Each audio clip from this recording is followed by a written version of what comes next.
Olá, bom dia.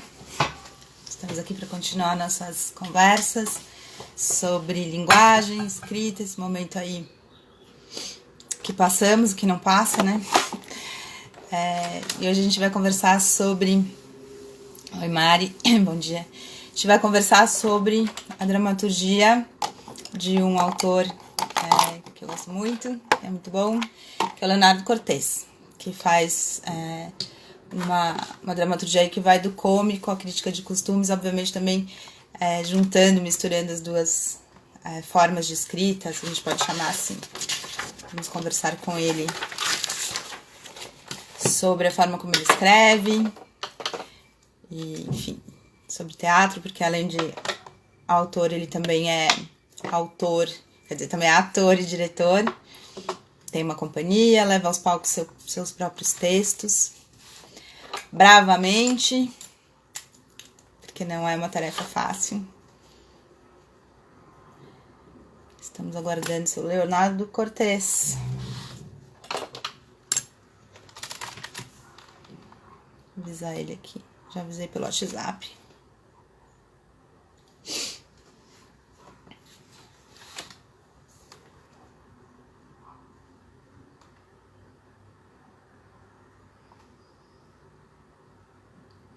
Lá estamos esperando o Leonardo.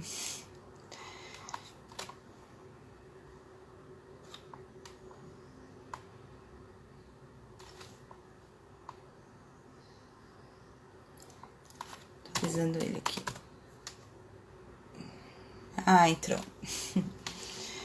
Está aí.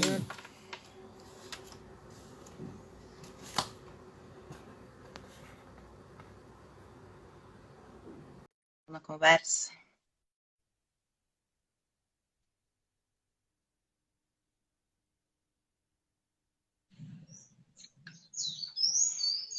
Oi, Léo. Oi, Tudo bom? tudo bom, Paula? Bem, Tudo e você? você? Também. Obrigada por você estar Tudo aqui. bem. Imagina, eu tava achando, pô, ela não vai me chamar nunca, chama todo mundo, cadê? Que eu não venho, não apareço. E aí, você me ouve bem? Super bem, tá ótimo. Ótimo, tá bom.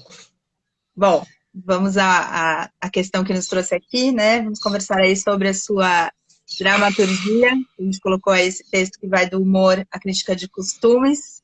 A Miló Martins está aqui dando Aham. um oi, grande iluminadora. Oi, Miló. Sim. E aí eu queria começar falando um pouco com você sobre essa linguagem, né? E sobre essa questão aí de você trabalhar com a questão dessa crítica de costumes, que é uma tradição aí da dramaturgia brasileira, né? E o que te instiga a fazer isso? Como é que você começa a pensar num texto? Queria que você contasse um pouquinho aí para usar uma palavra engraçada, esse fazimento, essa feitura aí dos seus textos. Nossa, são tantas as motivações, né? São Uhum. tantos os caminhos, né, que conduzem um texto teatral. Eu acho que eu sou um cara que começou a escrever porque eu sou ator, né? A minha escola de dramaturgia é a atuação. Eu sempre fui um ator na essência, né? Quando eu entrei lá na ECA e tal, meu objetivo era ser ator, pura e simplesmente não cogitava a possibilidade de ser um dramaturgo, né? Mas aí esse exercício permanente do ator, esse exercício permanente da atuação, ele contribuiu muito para a formação da minha dramaturgia, né? Então eu mergulhei de maneira muito intensa, né, nos personagens do Nelson Rodrigues, nos personagens do Guarnieri, nos personagens do Beckett, nos personagens do Dias Gomes, enfim, nos personagens dos dramaturgos que eu admirava. E isso me deu um entendimento de como funciona a estrutura dramatúrgica desses grandes autores que eu admirava, né? Então, quando comecei a escrever teatro, eu estava já preenchido, né, dessas figuras, dessas linguagens, desse entendimento e dessa função da dramaturgia, né? Eu sempre gostei muito dos dramaturgos, dos grandes dramaturgos que justamente têm em comum esse olhar, né, para a sua sociedade, para a sua contemporaneidade, esse olhar para o ser humano, esse olhar piedoso, esse olhar amoroso e olhar crítico, né, para todas as questões do ser humano e tal. Então, quando eu comecei a escrever, eu já pensei numa dramaturgia que tivesse essa função de promover essa reflexão sobre a sociedade, sobre os costumes, sobre as pessoas e tal. E aí eu acho que eu tenho uma formação paralela que juntou, né, que é a vontade de fazer comédia. Eu sempre fui um cara da comédia como ator, né? Então, quando eu comecei lá na ECA, todos os personagens que eu fazia eram os cômicos. E aí eu descobri que eu tinha uma verve cômica, que essa verve cômica me diferenciava dentro da turma, entendeu? Então, e aí mesmo nos momentos mais solenes, quando todo mundo fazia aquelas aulas do Janot, por exemplo, onde tudo era muito solene, onde tudo era muito ali, levado a sério e tal, eu dava um jeito de dar uma esculhambadinha, dava um jeito de fazer uma piada e tal, não sei o quê, para criar um contraponto cômico.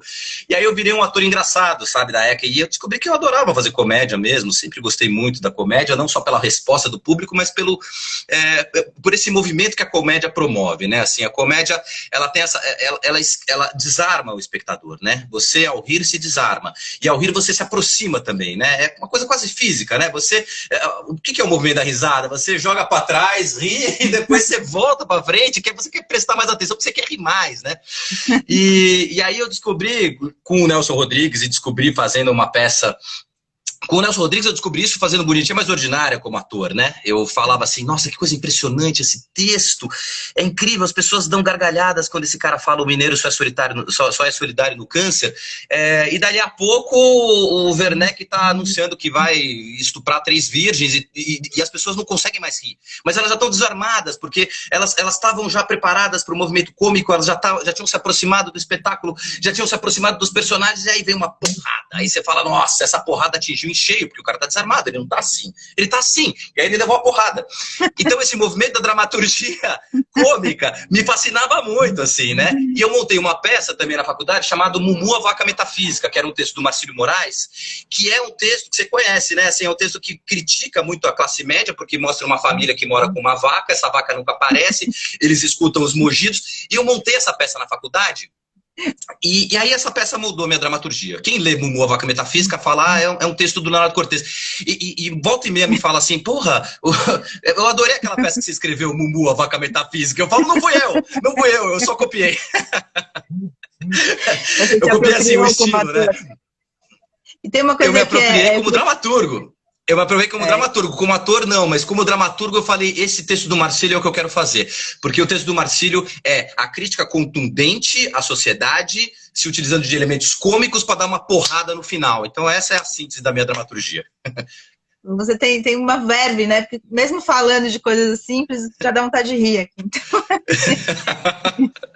eu falo com entusiasmo, porque eu acho que... Eu acho que isso, na verdade, também é uma coisa que orienta a minha criação dramatúrgica. O teatro sempre me deixou muito entusiasmado, sempre me deixou muito feliz. Isso foi um encontro que eu tive lá com 13 anos de idade. Eu estava deprimido porque uma menina não quis namorar comigo, eu muito deprimido, muito chateado, não sei o quê. E aí a professora de artes falou, vamos fazer uma peça de teatro? E aí eu descobri um movimento que eu nunca mais esquecia, assim, que ao fazer teatro, eu esquecia dos meus problemas da vida pessoal, entendeu? Eu mergulhava naquela peça, mergulhava naquele encontro, naquela comunhão, naquela expressividade, naquela criatividade, e esquecia da menina que me fez sofrer. E tem sido assim desde então. Então, eu posso ter anos péssimos, eu posso ter anos difíceis, anos complicados, sem dinheiro, com problemas emocionais e tal, mas se eu faço uma peça, o ano valeu.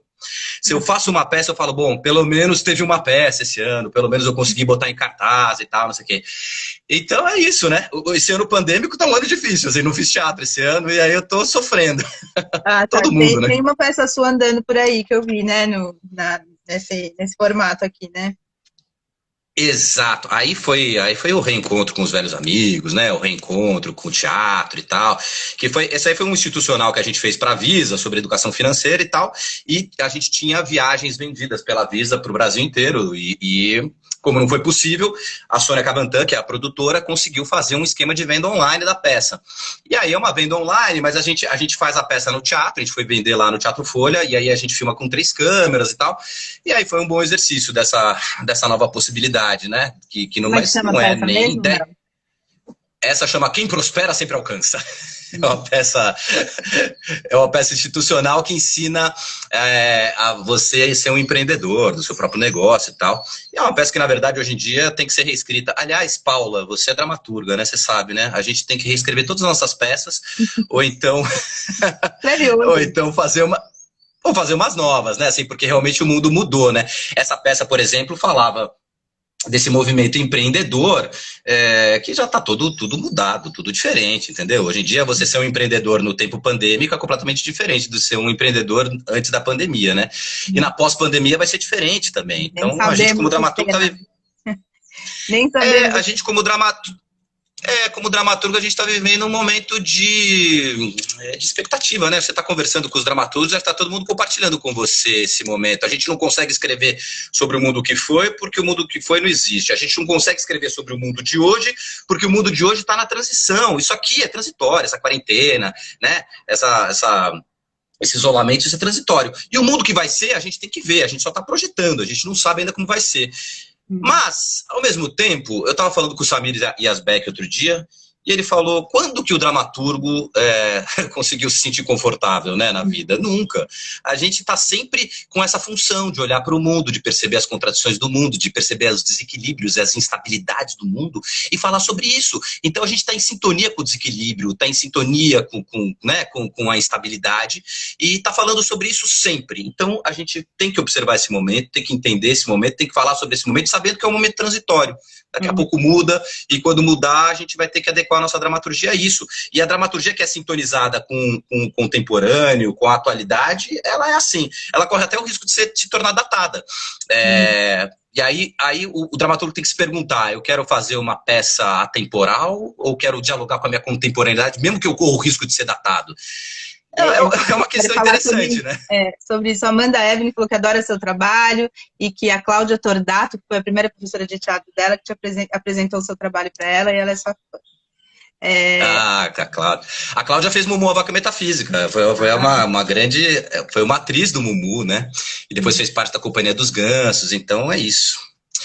Eu queria falar sobre essa questão aí que você falou de ser datado, de falar com sua contemporaneidade. Você acabou de falar, por exemplo, do Nelson Rodrigues, que era um cara que falava da sua época, e além disso, até mesmo na questão do vocabulário, né? É uma dramaturgia super datada no sentido de usar a linguagem, de não ter medo de usar as questões ali linguísticas, né? Falava muito daquele momento dele. Então, por exemplo, a sua peça, as suas peças que falam muito da questão, né? Que lidam com a questão da classe média, do momento político, social e tudo mais, você acha que isso é datado ou você acha que isso acaba trazendo para a gente uma questão de trabalhar com a humanidade de uma maneira alargada, né? Porque muitas das peças que a gente fala que são atemporais, por exemplo, Shakespeare, eu conversei aqui com o Fábio Brade Torres, né, que é especialista em Shakespeare, ele estava mostrando as marcas, assim, temporais das peças de Shakespeare, que são muitas, que a gente às vezes não percebe. Então, eu queria que você falasse um pouco dessa questão aí, que a gente acha que peças que ficam são as atemporais. O que é ser atemporal? Existe a atemporalidade? Eu acho que existe a temporalidade, você citou o Nelson Rodrigues, ele vira temporal porque ele vai numa essência, né? Ele vai ali na essência do ser humano, numa essência da canalice, numa essência da imoralidade, numa essência da falha, dos defeitos, né? Assim, ele consegue ser muito profundo nessa análise, né? Que ele faz dos personagens. Então, o mundo vai mudando, mas esse tipo de falha, de defeito, esse tipo de chaga do ser humano permanece, né? Então, os dramaturgos mais sensíveis percebem isso. Esse ano, é muito louco isso, né? A gente tá falando do Nelson Rodrigues, né? Eu dou aula lá na Steiner e a gente sempre monta peças com os alunos do colegial, do ensino médio e tal.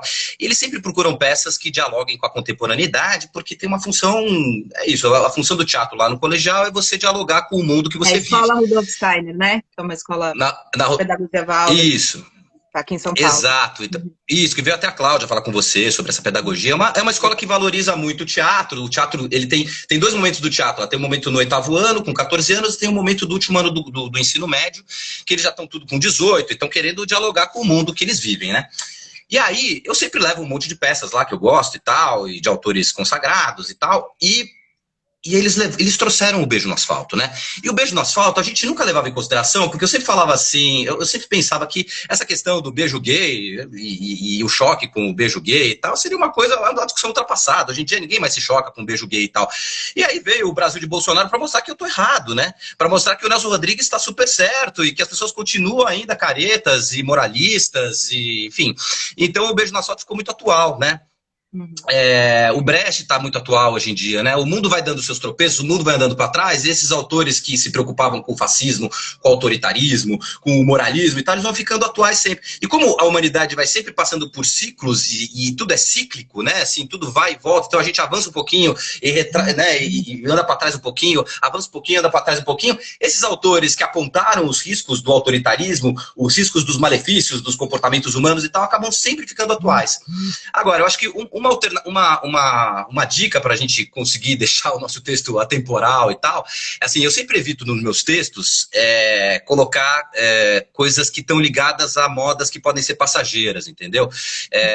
Ou coisas que estão muito fortes e que dali a pouco as pessoas esquecem. Então, eu nunca cito, por exemplo, rede social nas minhas peças. Eu não falo de Facebook, não tenho falo. Agora, assim, tem umas coisas também inevitáveis, assim, mas quando eu falo de WhatsApp, eu falo, pô, recebi uma mensagem aqui, mas eu não falo, recebi um WhatsApp, sabe, assim, porque daqui a pouco o WhatsApp vai cair.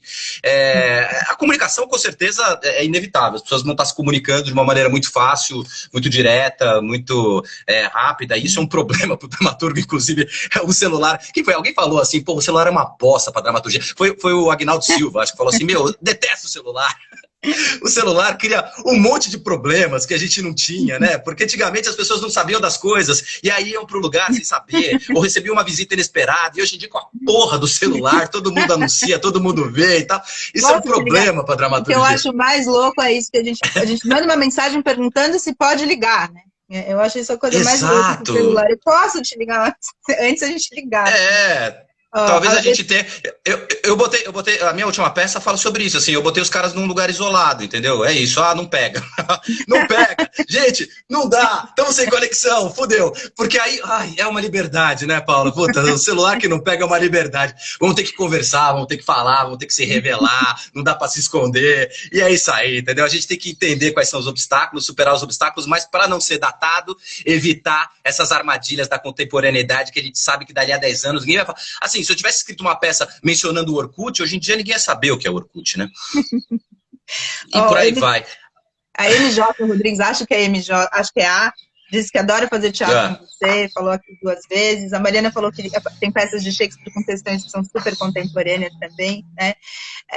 E aí é engraçado pensar que você se preocupa com isso, então, né? Na hora que você vai escrever, não em usar coisas que não deixem a peça datada, assim, né? É interessante pensar o quanto o dramaturgo, o que vai na cabeça quando vai escrever, né? Mas você pega questões que são muito pontuais, assim, da realidade, né? E a gente está passando, quando fala essa questão atemporal, o perigo é achar que atemporal é só aquilo que não fala a nossa realidade, né? Que é uma questão íntima, e aí vai tirando todo o caldo aí social, político, vai ficando aquelas peças que muitas vezes não se comunicam, né? Então, acho que é interessante você falar dessa possibilidade de refletir nas peças, de ter, essas peças são muito dialogadas, né? Usam diálogo, usam a narrativa, contam uma história, né? Queria que você falasse um pouco dessa, enfim, são peças que ficam tempos em cartaz, receberam prêmios, ou seja, se comunicam, né? Queria que você falasse um pouco dessa importância dessa nossa trajetória de peças que contam histórias, né? Que tem narrativas, falam com o personagem e como isso se comunica com o público. Acho que você tem essa experiência também de ter esse retorno, né? Com peças que ficam muito tempo. Toda vez que eu estreio uma peça, toda vez que vem as críticas, assim, elas sempre falam que eu sou... Leonardo Cortez é um dramaturgo das antigas, né? Assim, ele fala, o Leonardo Cortez, ele não segue as tendências, porque eu não sou do pós-dramático, né? Assim, eu não fragmento muito a narrativa, né? Eu sou um cara que se preocupa mesmo em contar uma história com começo, meio e fim. Eu tenho sempre em mente ali o Eles Não Usam Black Tie, do Guarnieri, sabe? Assim, essas peças que começam, apresentam os personagens, desenvolvem os personagens e vão acompanhando essas trajetórias e tal, e aí eu coloco 2 histórias, então tem a história da pessoa que vive a crise e uma história no fundo, né? Que são essas regras básicas da dramaturgia, assim, né? Que muita gente, não estou inventando a roda ali, né? Agora, eu tenho uma preocupação, então assim, eu não tenho essa preocupação estilística de querer reinventar a roda, nem propor uma mudança de narrativas e tal, que eu acho super legal e tudo, mas não faz parte do meu escopo de preocupações, assim, né? E ao mesmo tempo, eu tenho, talvez um pouco na herança de ser o ator dos meus espetáculos, como eu estou sempre em cena quando eu faço uma peça minha, eu tenho sempre a preocupação de fazer peças que se comunicam diretamente com o público, sem subestimar o público, sem facilitar para o público, sem popularizar demais e tal, mas eu estou sempre preocupado com uma comunicação direta. Eu dei uma derrapada agora no Comédias Furiosas, que foi a última peça que eu fiz, nesse sentido, assim, eu falei, nossa, olha, eu acabei subvertendo uma coisa que eu considerava muito cara e que me custou caro, que no Comédias Furiosas, por exemplo, eu fiz uma última cena que falava da realidade de um roteirista com um cineasta. Então era um embate entre o roteirista e o cineasta. Era uma realidade que eu tinha vivido na minha vida pessoal. Eu falei, puta, essa é uma situação muito rica do ponto de vista dramático, eu vou colocar isso na peça. E como Comédias Furiosas era uma peça de 4 histórias paralelas, eu falei, bom, dá para colocar essa história aqui e vai compor bem com o que eu quero falar no macro-universo e tal, do espetáculo e tal. Mas essa última história, ela ficava muito restrita, o seu entendimento era muito restrito a quem é do meio, sabe? Assim, ao meio dos roteiristas, ao meio dos cineastas e tal. E então eu percebia que a peça terminava mal, porque a peça terminava, assim, quem era do meio, quem estava a par do que era o roteiro, do que era o cinema, do que era a narrativa, do que era o universo dos festivais, se envolvia. Super se envolvia, falava, vinha comentar, nossa, adorei, é isso mesmo e tal. Agora o grande público, não. Entendeu? Então, eu sentia que eu perdi o público ali no final da peça, e isso era um problema para o espetáculo como um todo, assim, porque no final da peça eu tinha a história de menor envolvimento, muito embora eu adorasse a história, muito embora eu goste muito da história, mas eu não conseguia abranger com essa amplitude que normalmente eu consigo abranger. O Pousada Refúgio, por exemplo, eu consegui isso, apesar de ser uma história restrita ao universo da classe média, a classe média alta, a classe média aburguesada, a classe média consumista e tal, eu consegui popularizar muito a história porque eu trabalho com os elementos mais amplos, assim, sabe? Eu trabalho com consumismo, trabalho com a vaidade, né? Trabalho com a exploração, né? Então você tem uma disputa de poder ali dentro daquela família e tal. Então é isso, a gente tem que estar atento com isso. Às vezes a gente se fascina, né, como dramaturgo por algum tema, mas a gente precisa estar atento para ver se esse tema se comunica e tal, e entender quais são os mecanismos que você vai usar para fazer com que essa comunicação seja eficaz, né? Você falando assim do Pousada Refúgio, por exemplo, assim, o Pousada Refúgio é um caso típico de uma peça que ela tem um alcance muito forte, porque eu parti de uma história específica e consegui ampliar aquilo que eu queria alcançar. Ela é inspirada numa coisa que eu testemunhei numa das escolas que eu trabalhei, né? Numa das escolas que eu trabalhei, os pais se reuniam para fazer uma poupança no primeiro ano da escola, e essa poupança, ela ia sendo feita, todo ano eles contribuíam, e chegava no 8º ano, ou seja, né, 7, 8 anos depois, eles pegavam esse montante de dinheiro e investiam numa grande viagem para a turma, né, e tal. Era uma baita grana, porque, né, todo mundo contribuindo ali por mês e tal, não sei o que, dava, sei lá, no final de 8 anos, dava lá quase uns 200 pau. E normalmente, nessa escola, um pai era responsável pela poupança. E esse pai responsável pela poupança... Exato. Não acredito. E ele pegou...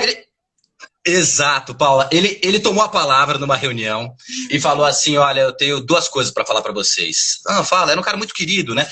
É o seguinte, a primeira é que eu tive uma doença. Aí todo mundo, nossa, você teve uma doença? Como assim? Não contou nada? Quase morri, foi horrível. Eu não quis falar pra vocês. E todo mundo teve um movimento solidário a princípio, sabe?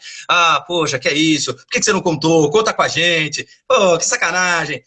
Mas você tá bem? Não, tô bem. Aconteceu um milagre, eu me recuperei. Fiz um tratamento nos Estados Unidos. Que bom. Nossa, viva a medicina, né? Graças a Deus. Mas eu tenho uma coisa para contar para vocês. Esse tratamento eu tive que pagar com o dinheiro da turma, que eu estava depositado na poupança.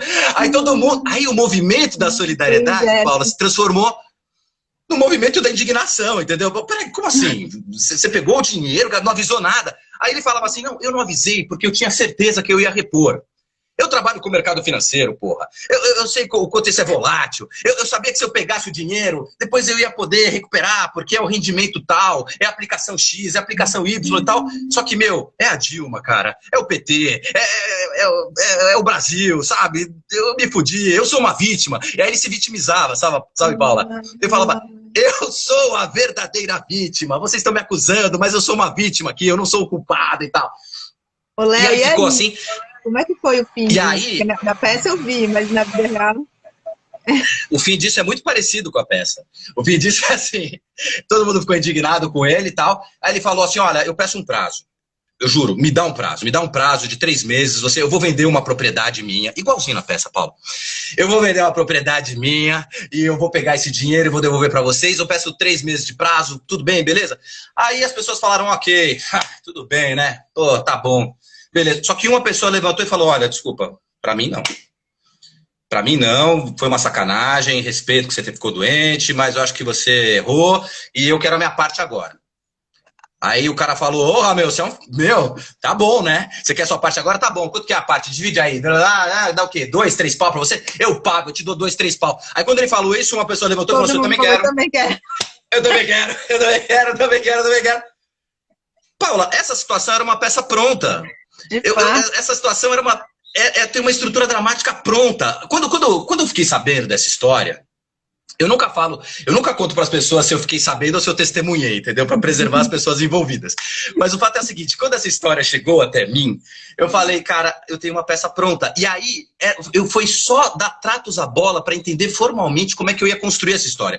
Aí eu pensei numa reunião de classe primeiro, aí depois eu pensei numa reunião de condomínio, aí eu pensei numa reunião familiar e cheguei nessa estrutura dos 2 casais. E aí essa estrutura dos 2 casais dialogou com uma coisa que eu tenho testemunhado, e que agora ficou mais forte ainda no movimento né, no momento da pandemia, que é esta vontade de sair fora, essa vontade de morar no interior, de morar num sítio, de cuidar de galinha, de renegar o sistema capitalista. Mas assim, renegar o sistema capitalista desde que você possa viver em função dele, especulando, né, com dinheiro aplicado, aí tudo bem, né? Com internet, é o que os caras estão querendo fazer. Né? Com home office. Né? Tudo isso. Então, eu comecei a ver isso, né, no entorno, assim, que tava todo mundo querendo ir embora. Eu falei, bom, então é isso. É uma peça que vai falar sobre o escapismo usando essa estrutura dessa história que eu conhecia. Aí nasceu uma peça. Muito boa, aliás. O MJ Rodrigues falou que adora fazer teatro com você e tem um grupo que é da Adid, né? Exato. A Mariana falou que ouvindo você contar a história dá vontade de ver suas peças, né? E a Cris Gás aqui tá falando de outra coisa, para ver o Evaristo na TV de novo. Léo, você tá ansioso para ver o Evaristo na TV de novo? Alguma coisa que você faz na TV, né? E então a gente já fala disso. Deixa eu só terminar essa história da peça e a gente fala da TV, tá, Cris? Tá bom. Aí eu queria que você... Então, eu lembro quando eu dava aula com a Ana Rocha, eu dava aula de dramaturgia e ela de interpretação, e ela falou que tinha aqueles alunos que aconteceu com a minha tia. Então, assim, você pega uma estrutura que aconteceu, isso é um aluno que aconteceu com a minha tia. Aí você coloca no papel, aí você vai falar para ele, olha, veja bem, aqui, ali e tal. Ele, não, mas isso aconteceu com a minha tia, né? Então, assim, parece, ouvindo você contar, que é só pegar essa história, pensar na estrutura que é isso que você está falando e pronto. Mas passa por aí, né, acontece na vida muita coisa, né, Léo? Para virar dramaturgia tem aí algo, é uma teoria, é uma técnica. Como é que você explica um pouco para quem não é dramaturgo, o que usa para se transformar uma história tão incrível nisso numa peça? Parece tão simples, você ouve a história e aquilo vira uma peça, mas não é. Entre a história e a peça é uma longa distância. Uma vez eu fui falar lá do Comédias Furiosas, lá na Companhia do Feijão, a gente fez um seminário de dramaturgia, e me fizeram exatamente essa pergunta, assim, então é só pegar a história da nossa tia e transformar em teatro, que vira peça? Aí eu, refletindo sobre aquilo e vendo a minha trajetória como dramaturgo, eu digo que não, é uma armadilha você se fixar num evento da vida real para construir teatro. Você pode partir dele, mas você não pode ser refém dele. Você não pode ser refém da vida real. A vida real tem que ser um ponto de partida, porque as peças, elas vão adquirindo vida própria à medida que você escreve. Isso é uma coisa muito louca. As pessoas precisam ter... às vezes eu falo esse tipo de coisa e parece que eu estou falando de uma coisa meio mediúnica, meio etérea, meio mágica, mas não tem nada de mediúnico, nem de etéreo, nem de mágico. É você entender que você está construindo um universo, e esse universo vai mostrando algumas regras para você, vai mostrando alguns caminhos para você, e você tem que respeitar esses caminhos que estão sendo mostrados para você. Então, na medida que você vai escrevendo, o personagem vai se transformando em outra coisa.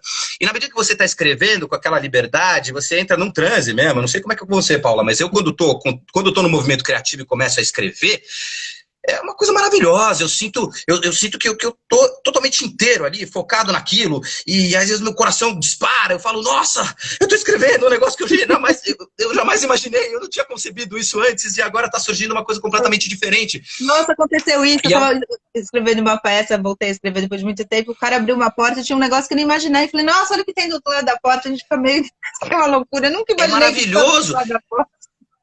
Esse movimento de você se surpreender com você mesmo, de você criar surpresas para si, é uma das coisas mais sensacionais da escrita, né? Quem escreve fala isso mesmo, e é um momento que você estabelece ao escrever, pelo menos para mim é isso. Eu não consigo falar assim, eu vou refletir sobre essa peça, vou caminhar e pensar sobre o enredo da peça, nada me vem. Nada me vem, minha mente dispersa e tal. Eu consigo me concentrar como dramaturgo e como escritor ao escrever. Aí as pessoas falam assim pra mim, que dica que você dá pra ser um dramaturgo? Eu falo, escreva, cara, você tem que escrever. Tem duas dicas. Primeiro, você tem que escrever. Se propor a escrever, mesmo que não venha nada, vai lá, fica escrevendo, lá uma hora vem. A outra coisa é amar o teatro sobre todas as coisas. Então, assim, você tem que ser um grande apaixonado pelo teatro. Agora eu tô escrevendo para cinema, escrevo para TV, convivo com roteiristas, e aí vem uns roteiristas para mim falando, eu quero escrever uma peça de teatro. Eu falei, mas qual foi a última peça que você assistiu? Faz séculos que eu não vou de teatro. Eu falei, você quer escrever para teatro? Você não gosta de teatro, cara? Como assim? Você tem que gostar de teatro, você tem que ver teatro. Você tem que ser apaixonado por teatro, como eu sou apaixonado por teatro. Desculpa, você pode até não gostar das minhas peças. Agora, é inegável que eu sou apaixonado pelo teatro. Inegável. Apaixonado pelo teatro. Eu gosto de tudo do teatro. Eu gosto de chegar no teatro, gosto de tomar um cafezinho, eu gosto de conversar com meus amigos, eu gosto de quando toco os 3 sinais, acende, vou lá, faço a peça, gosto das risadas, gosto das críticas, gosto das discussões, gosto de tudo. Eu sou apaixonado pelo teatro. Então, cultive o amor pelo teatro para poder escrever sobre teatro, né? Uhum. O que mais você perguntou? Você estava falando do quê mesmo? Vou escrever agora. Sim.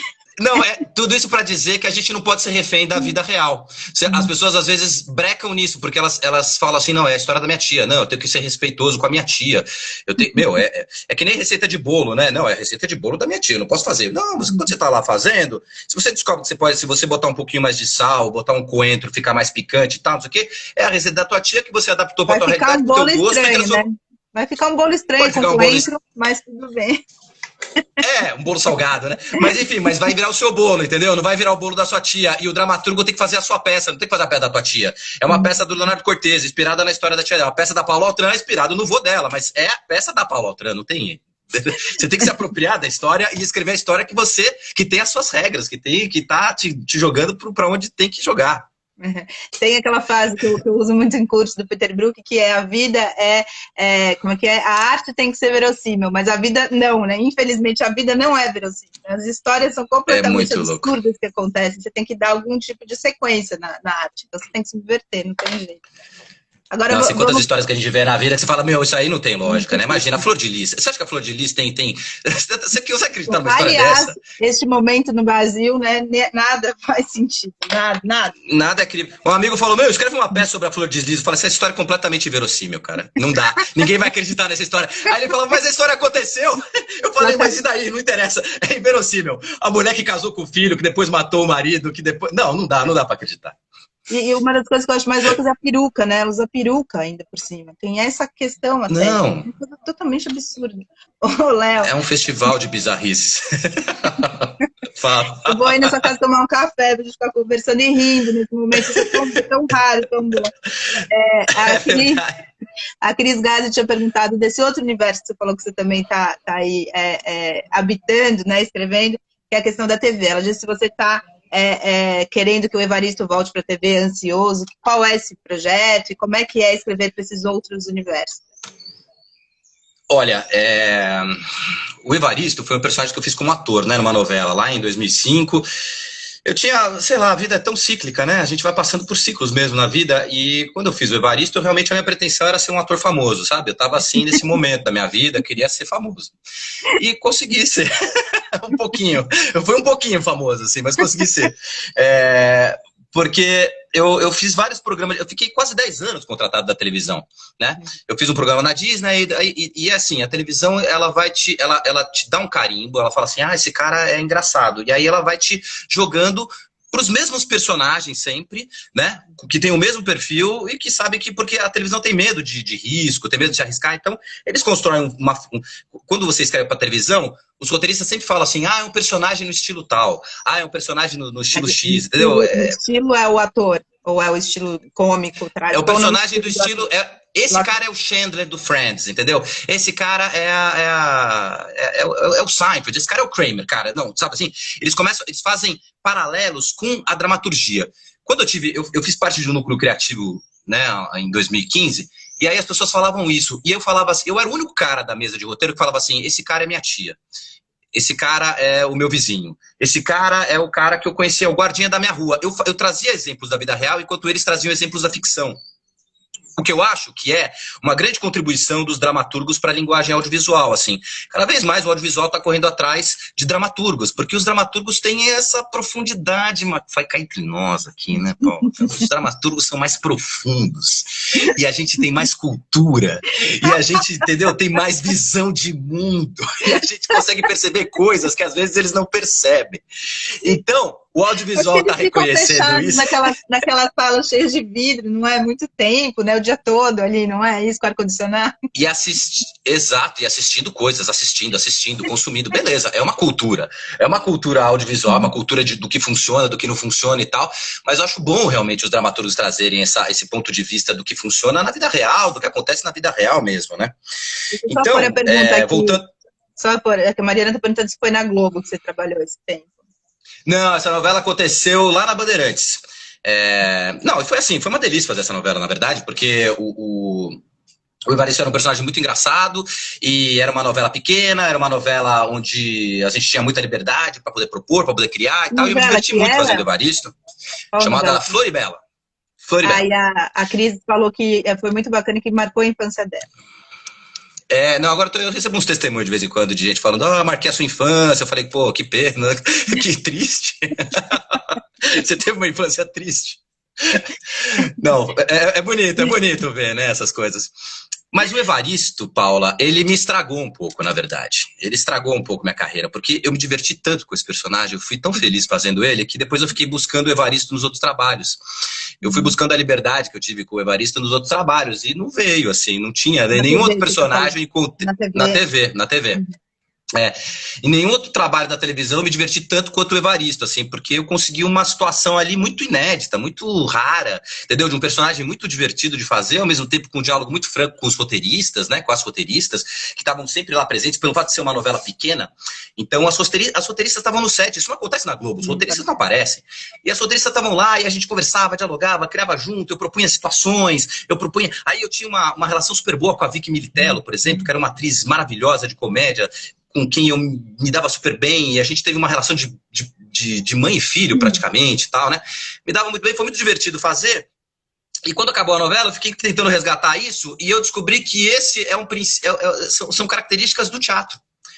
É no teatro que eu me sinto assim, é no teatro que eu me sinto pleno, que eu me sinto envolvido, é no teatro que eu consigo ter esse diálogo, que eu consigo ter essa comunhão e tal. E aí eu fui...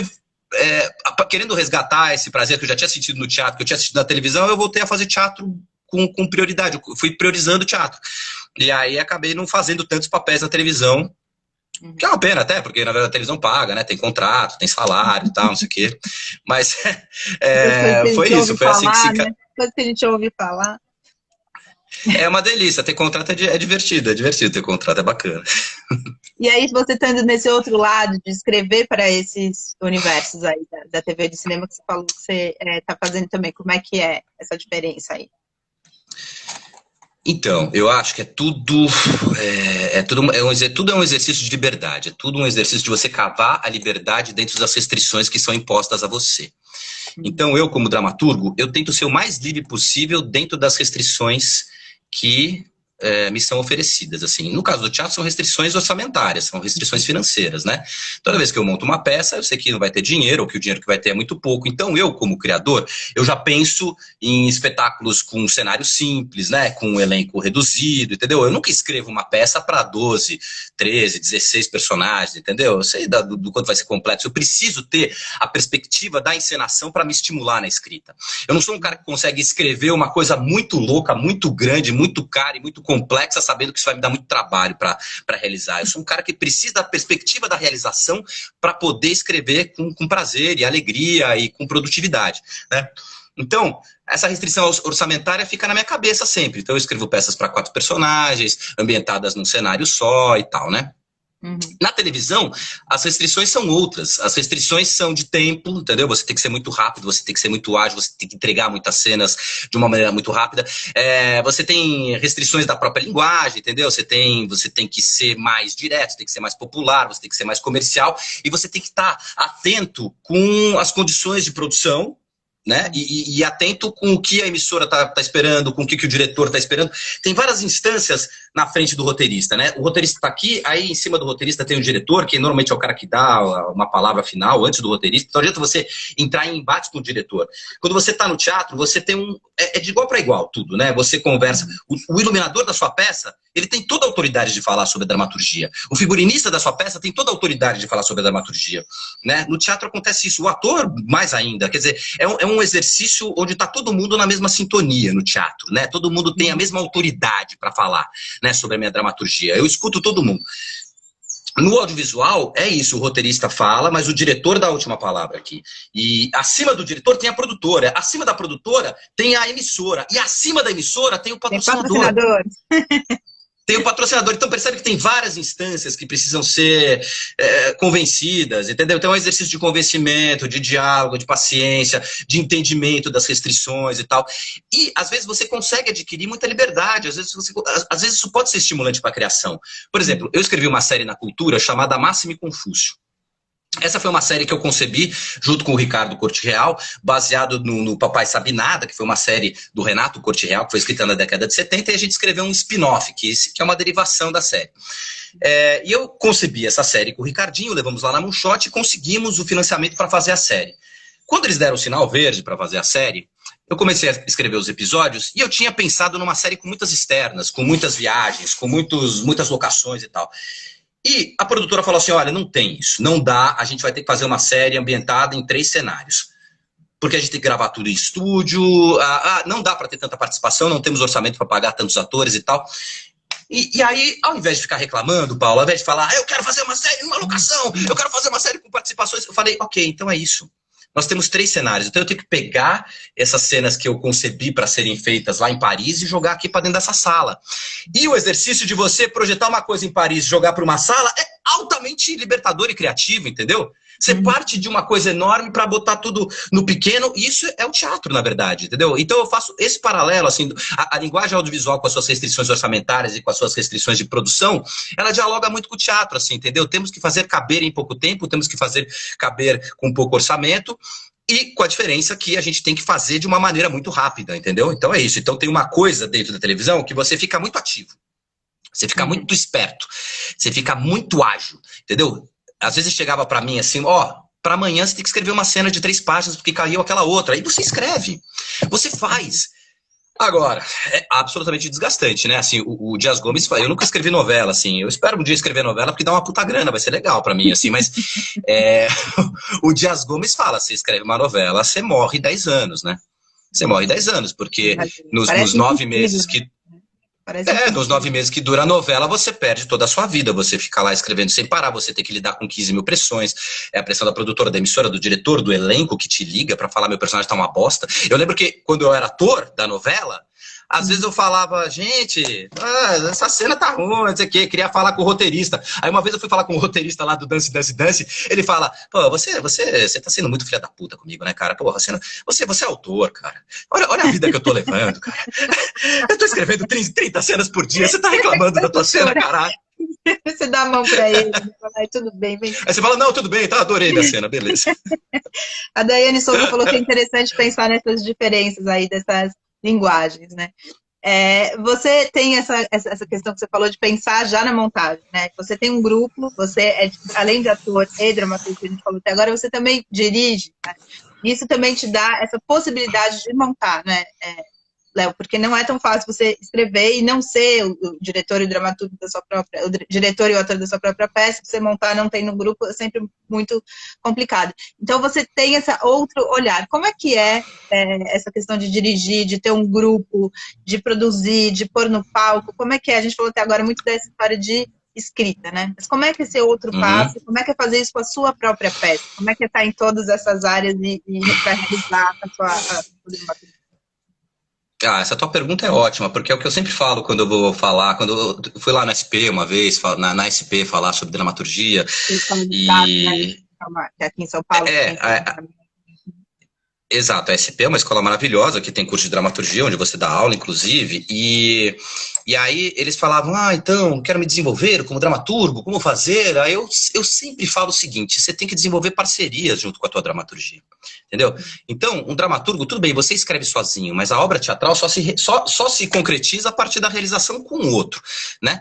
Então não adianta você escrever peça e deixar lá na sua gaveta, fazer uma leitura aqui e ali e tal, entendeu? Eu sempre falo, arranja a sua turma, cara, arranja a sua turma. Se você é um dramaturgo, certamente você vai ter atores com os quais você tem amizade, com os quais você tem afinidade, que vão querer experimentar com você.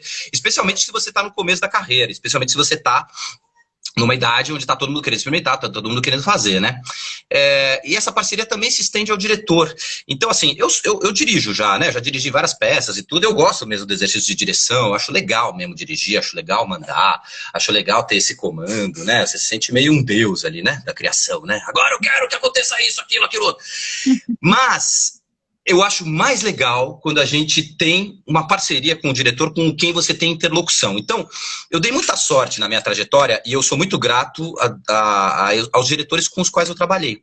Então, o Marcelo Lazarato, por exemplo, foi um diretor que, além de ter dirigido as minhas peças, foi um grande interlocutor da minha obra mesmo. Então, o Marcelo não só dirigiu as minhas obras, eu peguei os textos, entreguei para o Marcelo, a gente leu junto, e o Marcelo falava assim, o que você quer dizer com isso aqui? Como é que você espera que as pessoas recebam isso? Esse personagem aqui, ele tá meio manco, percebe que tem uma contradição aqui? Percebe que tem uma coisa que não tá colando aqui? O Marcelo tinha isso, para ele falar assim, isso aqui não tá colando, entendeu? Cuidado, não é essa coisa da verossimilhança, isso aqui não cola, porque um cara que fez isso aqui não faria isso aqui. Não significa que o cara vai ter ingerência sobre a sua obra e vai determinar o que tem que acontecer, mas é um provocador. É bacana você ter essa figura do diretor provocador para você amadurecer a criação dramatúrgica antes de você começar a ensaiá-la efetivamente, antes de você colocar isso no palco. Então eu tive essa parceria com o Marcelo, eu tive essa parceria com o Pedro Granato no Pousada Refúgio. O Pedro Granato partiu de um movimento de querer estar junto com ele. Eu olhava pro Pedro e falava, eu me dou tão bem com esse cara. A gente se encontrava nas festas, batia papo, ele gostava das minhas peças, eu gostava das peças dele. Eu falava, cara, eu tenho que trabalhar com o Pedro. Aí um dia eu cheguei para ele e falei assim, Pedro, vamos trabalhar junto, cara. Eu escrevi uma peça ambientada aqui, dois casais, essa história que eu contei para você, né? Eu acho que é uma história muito rica e tal, mas queria que você dirigisse, porque eu acho que tem tudo a ver com a tua visão de teatro e tal, não sei o quê. E foi isso, assim, a gente leu as primeiras versões, o Pedro fez várias observações, a partir das reflexões que surgiram nas leituras eu reescrevi, fiz novos tratamentos e tal. Então, esta parceria com o diretor me parece fundamental para você crescer como dramaturgo, sabe? E a escuta aos atores, então assim, aí eu dei outra sorte, eu cultivei isso para mim, né? Eu, quando me formei na faculdade, eu decidi fazer um grupo. Porque a minha namorada, na época, que depois virou minha esposa, era uma grande atriz. Eu falei, eu tenho que fazer peça com a Gláucia, né? Imagina. E aí eu vou fazer peça com esses grandes amigos que eu fiz na faculdade, né? Chamei o Henrique Pessoa, que era um grande amigo meu. Chamei a Claudinha e tal. E aí eu falei, esse é o grupo, é a Companhia dos Gansos, né? E tinha esse nome, Companhia dos Gansos, porque eu queria um grupo onde as lideranças se alternassem como os gansos quando voam lá em V. Aquele ganso que está lá na frente se cansa, ele vai para trás e aí... o outro ganso assume e tal. Eu falei assim, olha, essa é uma companhia, assim, eu vou dirigir essa primeira peça, mas eu vou me cansar, a Gláucia dirige a segunda, o Henrique dirige a terceira e tal, não sei o quê. Bom, não aconteceu, eu dirigi todas, né, mas tudo bem, o princípio era esse. E aí eu queria escutar, e essa parceria, e essa confiança e tal, me deixou muito confortável para mostrar essas peças para os atores, para discutir essas peças com os atores, e para me tornar aquilo que eu chamo de um dramaturgo do afeto. Eu sou um dramaturgo do afeto, Paula. E isso dá uma outra dimensão para a minha obra, porque quando eu escrevo, claro, pensando em apresentar uma discussão, eu escrevo pensando em criar um espetáculo, mas eu penso também na alegria, no prazer e no desafio que cada ator vai sentir quando interpretar um personagem meu. Eu quero que a Gláucia fique muito feliz com o personagem que eu escrevo para ela, eu quero que o Dottori fique muito feliz com o personagem que eu escrevi para ele, eu quero que o Maurício ganhe prêmio quando ele faça um personagem meu e tal. Fiquei super feliz, o Maurício ganhou um APCA com um personagem que eu escrevi, eu falo, nossa, isso eu ganhei junto esse prêmio, né? Porque se o cara ganhou um prêmio de ator num texto que eu escrevi, significa que o texto esteve a serviço, né, da construção de uma coisa muito boa, muito grande e muito benéfica para o Maurício. Então, eu quero que o Maurício seja feliz, quero que a Gláucia seja feliz, que o Dottori seja feliz, e eu quero ser feliz também fazendo teatro, né, Paula? Eu quero escrever um bom papel para mim e tal, não sei o quê. E quando eu escrevi Sala dos Professores, por exemplo, que eu escrevi de encomenda para Elevador Panorâmico, eu parti disso, eu falo, olha, eu quero que cada um desses atores do Elevador Panorâmico fique muito feliz, fique muito satisfeito com isso. Eu não quero ninguém falando mal de mim nas coxias, sabe? Não quero ninguém falando mal, ai, esse dramaturgo gosta mais da Carol do que de mim, né? Não queria, sabe, assim, que tivesse esse tipo de pensamento. Eu escrevi 7 protagonistas. E uma peça de 7 protagonistas é uma coisa muito potente mesmo. E a peça funcionou por conta disso, assim. Eram 7 atores que estavam muito plenos em cena. E quando eu faço isso, eu dou tanta sorte que um dos atores não pôde fazer e eu peguei o papel dele. Então eu pude atuar na peça que eu escrevi. E eu escrevi o papel com o maior carinho pro outro, mas quem foi beneficiado fui eu. Então é uma maneira de você entender a sua arte como algo que beneficia os outros e consequentemente, te beneficia também. Por que eu quero ser gentil com as pessoas? Porque eu quero que sejam gentis comigo. Por que eu quero ser bondoso com as pessoas? Eu quero que sejam bondosas comigo também, entendeu? Você vai criando um círculo, né? Assim, uma corrente de gente satisfeita, gente feliz e tal, não sei o quê. E é por isso que eu tenho sempre essa perspectiva, e é por isso que toda vez que eu faço teatro, eu sou muito feliz fazendo teatro, porque eu parto desses princípios e consigo essa plenitude em cada processo teatral que eu conduzo. Muito bom, Eu falo já pra que caramba. vai fazer teatro, já que vai ter todo esse sofrimento por trás, muitas vezes, né, de produção e tudo, que sejamos felizes, né. Aqui temos algumas coisas, o Belônios falou, impressionante o conteúdo e eloquência do Léo, o irmão dele também é assim, aqui quem mais está falando? Amanda o Belônios é o Sérgio Belo, que é um músico maravilhoso, toca violão, toca baixo, toca todos os instrumentos e é o baixista da minha banda. Então, a gente nem falou disso, eu sei, já vi sua banda. Amanda Evelyn falou que live importante, estamos aventurando em escrever dramaturgia agora e está sendo muito enriquecedor. E a Mariana quer saber o sobrenome da Gláucia. Gláucia Libertini. Gláucia Libertini, grande atriz brasileira. Eu vi a sua banda numa festa do Petkov. É verdade, você foi lá. E aí, bom, no restinho aqui que nos sobra um pouco, dá para falar rapidinho. E essa questão da música, né? Que acho que são várias vertentes aí artísticas que você se coloca. E também tem uma questão bem cênica, né? Essa questão da banda também, né? Como é que é isso? Como é que entra a questão da música aí na sua trajetória? A música é um negócio que me acompanhou sempre desde a adolescência, mas eu nunca fui um bom músico, né? O meu irmão, ele é violinista clássico, ele toca muito bem e tal, e eu sou um cara que irrita, né? Eu toco violão irritando, sabe? As pessoas que irritam. Esse cara tocando. Toca Raul. Eu toco Legião, eu toco Raul, eu irrito as pessoas, né? Mas aí quando eu tava fazendo lá, trabalhando com o Ricardo Cotreal, e o Ricardinho é músico também, a gente começou a tocar, cantar junto e tal, e aí eu tinha uma verve de bom humor e tal, não sei o que, fizemos um projeto que é essa banda do Aberração que você assistiu lá na festa do Petkov, né? Então a Aberração continuou, a Aberração durou muitos anos e continua ainda, a gente tá meio parado agora por causa da pandemia. E além do Aberração, eu me juntei agora com o Jonathan Harold, que é um músico que faz trilha sonora, ele fez trilha sonora de várias peças minhas. Eu falei, Jonathan, eu tenho umas poesias aqui jocosas, engraçadinhas, transforma em música. E ele transformou em música e agora a gente tem um repertório também. Então, a gente montou uma banda chamada Moléstia à Parte. Vocês fazem vídeos aqui. E a proposta do Moléstia à Parte dialoga muito com esse momento horrível que a gente está vivendo. Assim, apesar da moléstia, apesar da tristeza, nós cantamos. Nós cantamos a moléstia, nós cantamos as agonias, cantamos as aflições, mas cantamos. E ao cantar, nós tratamos toda essa coisa terrível que a gente está vivendo com mais bom humor, com mais leveza e tal. Então, assim, eu acho que a proposta do Moléstia à Parte se estende para a dramaturgia, sabe? Assim, apesar de toda a tristeza, apesar de toda a aflição, apesar de toda a agonia, nós seguiremos fazendo teatro. Nós seguiremos fazendo teatro nesse mundo pós-pandêmico que do ponto de vista utópico, eu acredito que seja o mundo que vai precisar muito de teatro. É o mundo que vai precisar muito da arte, vai precisar muito da comunicação, muito da integração e tal, e o teatro vai estar lá, vai estar a serviço, as pessoas vão assistir, vão estar vacinadas, vão estar de máscara na plateia, os atores vão estar distantes, mas o teatro vai continuar, e vai continuar sendo esse veículo de comunicação, de discussão, de debate e de melhoria da vida das pessoas. É isso que eu acredito que vai acontecer em 2021, viu, Paulo? Eu voto em você. O Galaxy Film Work falou que moléstia à parte, vamos vivendo. O Belange falou que ele toca baixo na sua banda. A Jéssica Pereira falou que parabéns, Léo. Eu te amo, eu gosto muito deles e beijão grande. Sua gata. Bom, a gente estamos no finzinho, temos 5 minutos. Quanto tempo que temos? 5 minutos. Não, deixa eu falar um pouquinho eu queria só falar uma coisa da Jéssica e da Maria José. Elas têm síndrome de Down e são alunas minhas, né? Eu faço um trabalho com pessoas que têm síndrome de Down já há muitos anos e tal. E é isso. Eu tenho um público cativo, né? De pessoas com síndrome de Down, que são espectadores maravilhosos, que são pessoas muito amorosas, que prestigiam tudo que eu faço e que fazem com que eu renove o meu entusiasmo pelo teatro cada vez que eu dou aula para eles. Porque as pessoas que têm síndrome de Down, elas têm um afeto e uma alegria e um entusiasmo ao fazer arte, que é um negócio que faz a gente se lembrar de como a gente era quando eu tinha 15 anos de idade, sabe, Paula? Eu, quando tinha 15 anos de idade, eu era assim, muito entusiasmado. Eu ainda sou um pouquinho entusiasmado, mas com 15 eu era eufórico, né?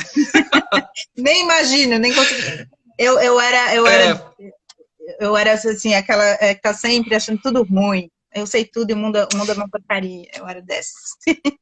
Hoje eu sou mais Mas, Paula, mas eu acho que eu era também assim, mas aí o teatro fez a gente encontrar uma integridade, não é verdade? Assim, comigo foi isso. Eu era esse adolescente sorumbático, desconectado, triste, e quando eu fiz teatro, eu descobri que eu podia ser íntegro, sabe? Assim, o teatro me deu essa possibilidade de estar sempre focado me sentir inteligente, me sentir culto, me sentir expressivo, me sentir criativo. Então, o teatro fez com que eu aprendesse sobre o ser humano que eu queria ser, né?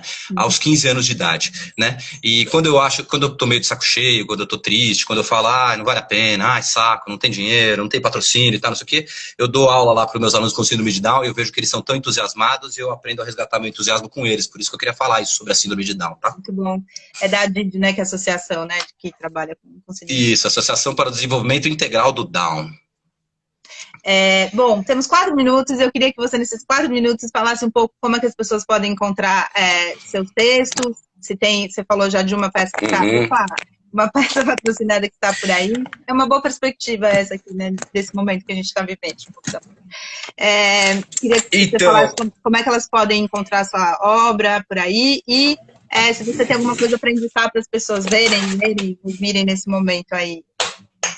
Esquizofrênico. Peraí que eu tô botando aqui na tomada para não cair, porque o meu celular está com problema. Ele gasta a bateria muito rapidamente e aí a gente pode ficar na mão aqui, então eu não quero. Pronto, melhorou. Eu acho que, como vocês podem achar meu trabalho, eu publiquei 4 livros, né? Publiquei 4 livros, 2 pela Giostre, um pelo SESI e um pela Candombá. Esses livros estão aí. No site da Giostre você consegue encontrar o Sala dos Professores, consegue encontrar o Pousada Refúgio. A Giostre está fazendo uma grande campanha, na verdade, para as pessoas comprarem online, porque as livrarias com certeza estão super impactadas com esse negócio da pandemia. Então, se quem puder comprar, quem puder investigar lá o acervo da Giostre, super bem-vindo. Vocês vão ajudar uma livraria que está comprometida com a dramaturgia, né, Paula? Assim, uma editora que publica teatro. Eles são a editora que mais publica teatro no Brasil, e tá lá o Sala dos Professores, o Pousada Refúgio, mas não só isso, um monte de peças maravilhosas ali no catálogo da Giostre. E tem o Comédias Urbanas, que é um texto, são 4 textos meus que foram publicados pela editora do SESI, onde tem 4 peças minhas ali na coleção. Assim, o que eu acho, assim, tá todo mundo pensando, né, como conseguir se manter, né, nesse momento de muito pessimismo. Eu acho que a gente tem que... A Daiane está perguntando qual é a editora. Giostre, com G. Giostre Editora, né? Eu acho que a gente tem que tem que manter a produção, a gente tem que continuar mantendo a produção e a convicção e na perspectiva de que tudo isso será consumido, na perspectiva de que isso vai ser muito importante. Como isso vai ser consumido, em que circunstâncias, né? Se esse isolamento vai continuar muito tempo ou não, eu não sei te dizer, assim, o que eu sei dizer é que vai ser muito importante. Tudo que a gente está escrevendo agora, tudo que a gente está pensando agora, toda a maneira que a gente está desenvolvendo para dialogar com o mundo pandêmico e o mundo pós-pandêmico vai ser absolutamente importante, porque a arte vai ser fundamental na reconstrução desse novo mundo, entendeu? Às vezes as pessoas ficam muito pessimistas, as pessoas falam, pô, tô vendo que nada vai mudar, tô vendo que tá difícil, tô vendo que tá complexo e tal. Mas tem que fazer que nem o Galeano, entendeu? É isso, cultivar as utopias para andar para frente, não para chegar lá, né? O Galeano fala assim, né? A utopia não é para se alcançar, é para você andar para frente, entendeu? Então eu cultivo a utopia de um teatro possível, de um teatro que vai voltar, de um teatro... Eu me visualizo, assim, eu me vislumbro em 2021 no palco ali do Sesc, entendeu? Com a plateia lotada, falando uma peça, falando de uma peça sobre esse universo pós-pandêmico, onde as pessoas voltaram a se relacionar, onde as pessoas voltaram a conviver e tem em comum essa grande chaga que foi essa pandemia, que foi esse Covid e tal, mas uma chaga pela qual todos sobreviveram, todos nós vamos sobreviver. A gente combinou que não vai morrer, né? A gente falou isso, combinamos que não vamos morrer e a gente não vai morrer. A gente vai continuar firme e a gente vai falar sobre isso para dar esse testemunho. A nossa geração vai dar esse testemunho. Nós sobrevivemos à Covid, passamos por isso e fizemos arte com isso. Tá, a gente temos 10 segundos agora. Obrigadão, viu, Léo? Foi ótimo. Uma injeção de beijo, ânimo. Paulo, adorei, viu? Amanhã eu tô aqui de volta. Tchau.